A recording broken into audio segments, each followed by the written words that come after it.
Bonsoir à tous, je suis Éric Dechassey, directeur de l'Institut national d'histoire de l'art et j'ai le plaisir au nom de toutes les équipes de l'INHA de vous accueillir ici pour la Nuit des idées. Vous êtes ici dans la salle Labrousse qui est la bibliothèque de l'Institut national d'histoire de l'art depuis maintenant un petit peu plus d'1 an.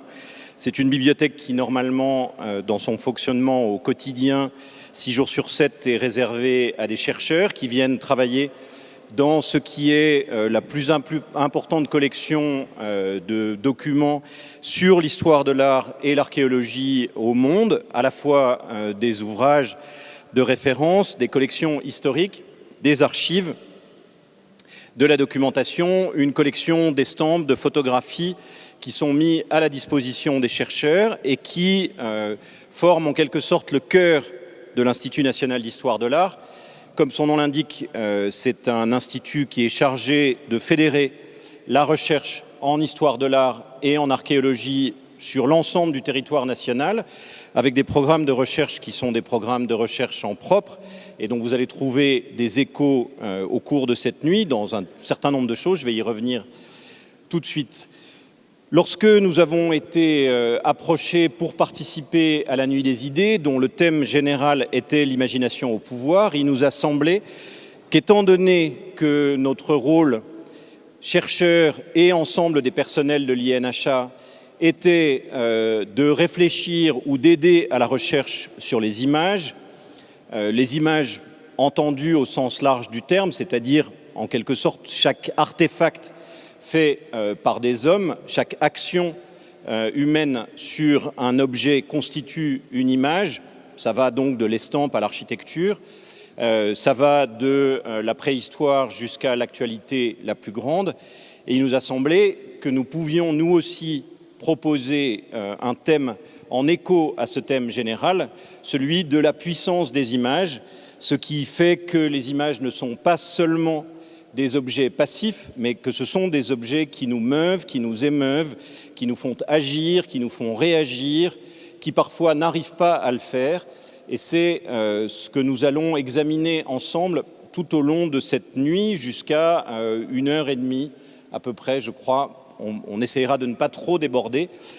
parce qu'évidemment, organiser une soirée comme celle-ci, c'est un travail d'équipe et je voudrais remercier l'ensemble des équipes de l'INHA et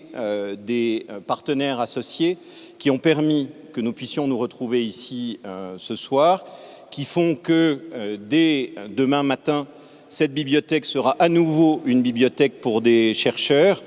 et qui font aussi que notre travail au quotidien puisse être mené. Nous avons voulu, ces derniers temps, à l'occasion notamment de cette réouverture de la bibliothèque de l'Institut national d'histoire de l'art en salle Labrousse,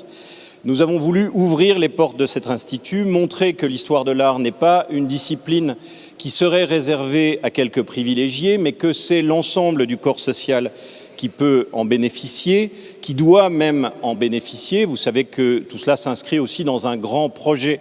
lié à l'éducation artistique et culturelle pour l'ensemble de nos concitoyens. Et ouvrir les portes de cet institut, le faire sortir de son lieu, nous mener à travers toute la France pour mener des opérations avec des partenaires un petit peu partout, c'est évidemment aussi faire en sorte que à la fois l'histoire de l'art puisse rentrer en dialogue plus qu'elle n'a tendance à le faire naturellement avec l'ensemble des disciplines et de la réflexion et de la création, et puis faire en sorte que l'ensemble des gens qui réfléchissent, qui créent, puissent aussi apporter leur propre point de vue sur les objets qui sont ceux de l'histoire de l'art, les renouveler, et que ce soit ainsi une fécondation réciproque qui puisse exister. Et cette nuit en est à la fois le symbole, mais finalement les symboles, ça n'est pas très important. Ce qui me semble le plus important, c'est le fait que c'est une manifestation en acte de cette ouverture de principe de l'histoire de l'art sur le monde qui l'entoure. Je le disais auparavant, à la fois avec des interventions d'histoire de l'art qu'on dira patentées,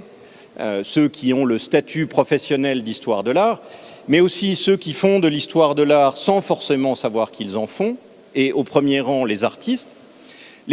pas seulement qui s'occupent d'art visuel, puisque nous aurons le plaisir d'accueillir aussi une chorégraphe ici, les historiens, qui sont des partenaires naturels de l'histoire de l'art et structurels depuis extrêmement longtemps, mais aussi des historiens des sciences, des scientifiques, avec par exemple Cédric Villani, autour de la question du musée de la mathématique, et puis tout un ensemble de gens que nous allons écouter, dialoguer, ici en salle Labrouste, et puis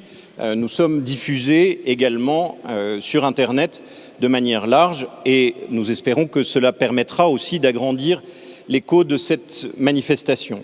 Un des fils rouges de l'ensemble de la soirée est constitué par une installation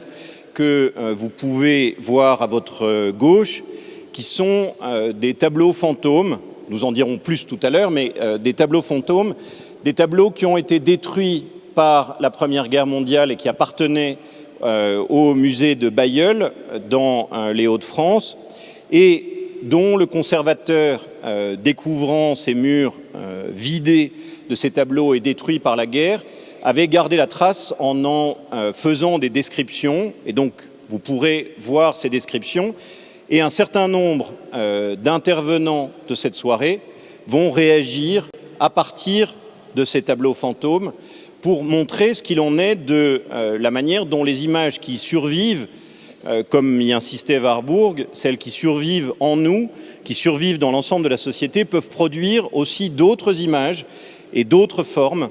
les formes de l'écriture, les formes de la danse, les formes des arts visuels. Mais je ne veux pas être plus long et je vais tout de suite passer la parole à nos deux premiers intervenants. Je vais me tromper de prénom, donc je regarde ma feuille juste. Thibaut Boulevin, qui vient de soutenir un doctorat tout à fait remarqué sur la question de la représentation de la séropositivité et du sida